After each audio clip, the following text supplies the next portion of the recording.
4월 20일 수요일 말씀 묵상 징검다리입니다. 내가 나를 사랑하느냐 라는 제목으로 요한복음 21장 15절에서 25절 말씀을 묵상하겠습니다. 어제 본문에 이어서 오늘 본문에서도 부활한 예수님이 갈릴리에서 제자들을 만나는 장면이 계속됩니다. 첫 번째 단락에서 예수님은 나를 사랑하느냐는 세 번의 질문을 통해 베드로를 회복시켜 주시고 그에게 목양의 사명을 맡기셨습니다. 두 번째 단락에서 예수님은 베드로의 미래에 대해 알려주신 후 나를 따르라고 말씀하셨습니다. 이어서 요한이 가야 할 길이 따로 있음도 알려주셨습니다. 마지막 단락에서 요한은 복음서 기록의 확실성을 언급하며 요한복음을 끝냅니다. 단락별로 본문을 살펴보겠습니다. 첫 번째 단락의 제목은 세 번의 질문과 목양의 사명입니다. 15절을 보겠습니다. 그들이 조반 먹은 후에 예수께서 시몬 베드로에게 이르시되 요한의 아들 시몬아 내가 이 사람들보다 나를 더 사랑하느냐 하시니 이르되 주님 그러하나이다. 내가 주님을 사랑하는 줄 주님께서 아시나이다. 이르시되 내 어린 양을 먹이라 하시고 예수님은 베드로에게 같은 질문을 세 번 반복하십니다. 이것은 베드로가 예수님을 세 번 부인한 것과 대비되며 그의 아픈 상처를 치유하기 위한 질문입니다. 예수님의 질문에는 두 가지 특이점이 있습니다. 예수님이 지어주신 베드로라는 이름 대신 요한의 아들 시몬이라는 원래의 이름으로 부르십니다. 그리고 예수님의 질문은 다른 제자들보다 나를 더 사랑하느냐는 비교급 질문이었습니다. 이 질문은 비교를 통해 경쟁을 유발하기 위해서가 아니라 마태복음 26장 33절에 나오는 모두 주를 버릴지라도 나는 결코 버리지 않겠다는 베드로가 지키지 못한 장담을 떠올리게 합니다. 왜 예전의 이름으로 부르시는지, 그리고 베드로의 부끄럽고 아픈 기억을 언급하시는지 그 이유를 매일 성경의 해설을 통해 알아보겠습니다. 예수님은 실패한 제자를 포기하지 않으시고 그에게 사명을 주십니다. 베드로를 다시 숯불의 자리로 이끄셨습니다. 과거의 이름인 요한의 아들 시몬이라 부르시며 다시 출발선에 서게 하셨습니다. 왜 나를 부인했느냐 묻지 않으시고 내가 나를 사랑하느냐 물으셨습니다. 세 번 부인한 베드로가 세 번 사랑을 고백하게 하셨습니다. 상처 주기 위한 질문이 아니라 상처를 보듬기 위한 질문이었습니다. 주님은 실패의 자리를 새로운 소명의 자리로 바꾸십니다. 넘어진 자를 일으켜 그처럼 넘어진 자들을 일으키게 하십니다.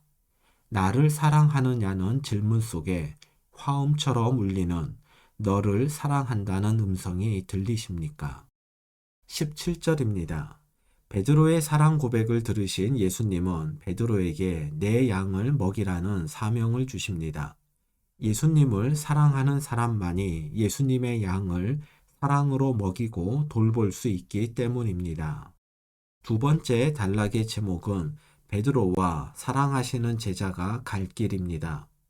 예수님은 베드로에게 목양의 사명을 맡기신 후 그의 미래에 대해 말씀하셨습니다. 18절과 19절을 보겠습니다. 내가 진실로 진실로 내게 이르노니 내가 젊어서는 스스로 띠띠고 원하는 곳으로 다녔거니와 늙어서는 내 팔을 벌리리니 남이 내게 띠띠우고 원하지 아니하는 곳으로 데려가리라. 이 말씀을 하심은 베드로가 어떠한 죽음으로 하나님께 영광을 돌릴 것을 가리키심이러라. 이 말씀을 하시고 베드로에게 이르시되 나를 따르라 하시니 이러한 베드로의 모습은 예수님이 당신의 양들을 위해 결박당해 끌려다니다가 골고다의 십자가에 달려 죽으신 것처럼 예수님의 양을 치는 베드로도 예수님을 따라 양들을 위해 목숨을 버리는 삶을 살게 될 것이라는 의미입니다.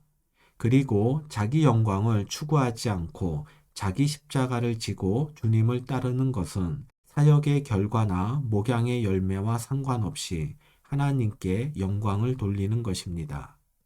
20절과 21절입니다.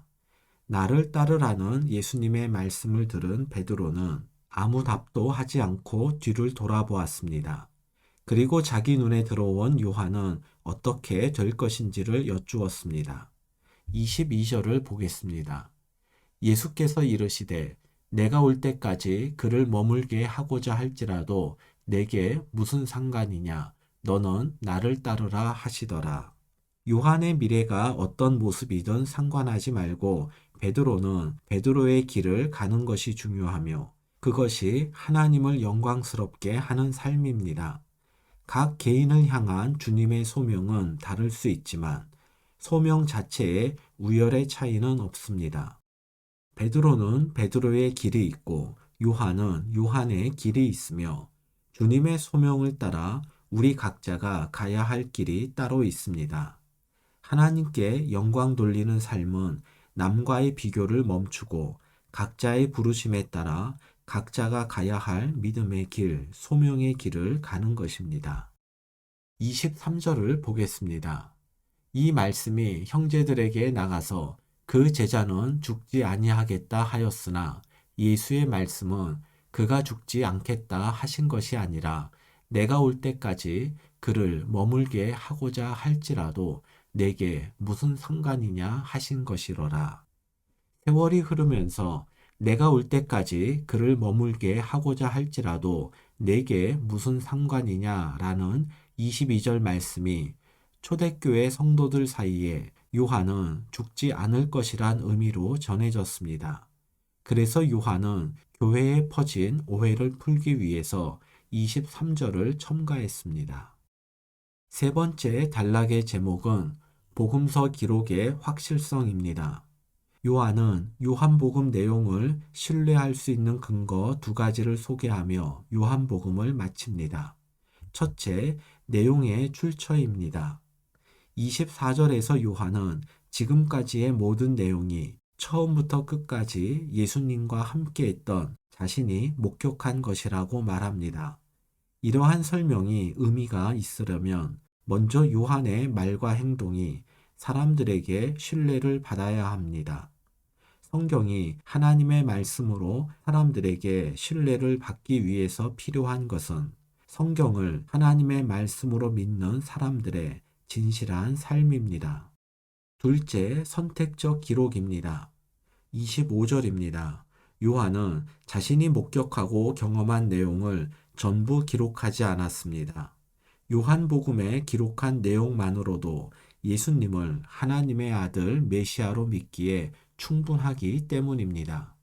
그렇기 때문에 다른 복음서에 있는 내용이 누락되었거나 다른 복음서에 없는 내용이 있더라도 그것이 요한복음을 믿지 못하는 이유가 될 수는 없습니다.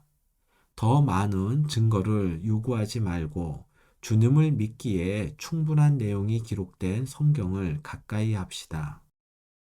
이상의 내용을 참고해서 여러분 각자가 말씀을 묵상하시기 바랍니다.